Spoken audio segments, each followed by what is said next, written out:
FORA.tv. The world is thinking. But I now want to answer the question I posed at the beginning about how the amiable dunce could achieve so much.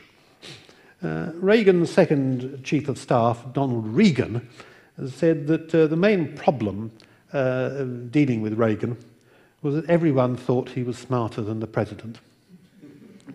The American presidency is not about high IQ, or we'd be celebrating Jimmy Carter or Bill Clinton or Herbert Hoover or Nixon as great presidents. They all knew much more than Ronald Reagan.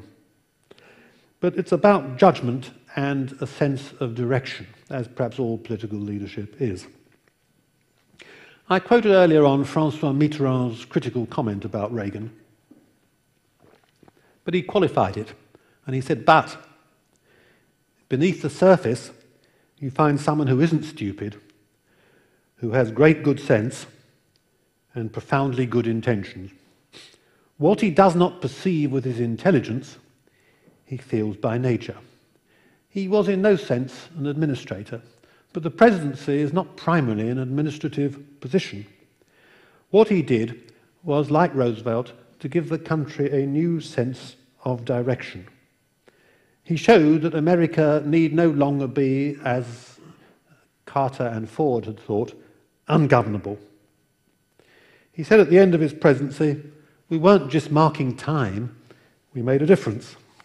He saw the big issues in simple terms that much cleverer people made very complex.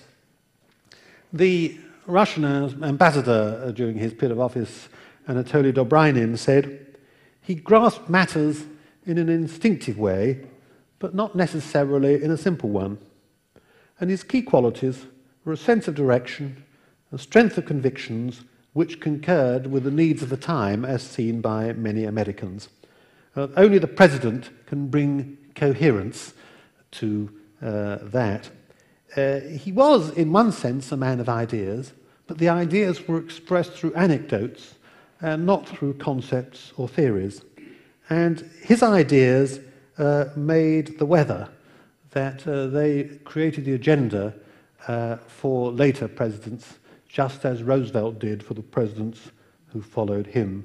And you may argue, for better or worse, that George W. Bush was a son of Reagan. And he understood that the job of the president was not to manage or to run things, but to lead, to give a sense of direction, to make people feel differently about themselves and about the United States. And that was also Roosevelt's greatest achievement. Whereas much cleverer presidents like Hoover and Carter saw the president as the nation's top administrator or problem solver or engineer. That's a mistaken conception of the presidency. I think, as I said before, it's no accident that the two worst presidents of the 20th century, Hoover and Carter, had both been engineers, because they saw, once they'd solved the problem, that was a solution.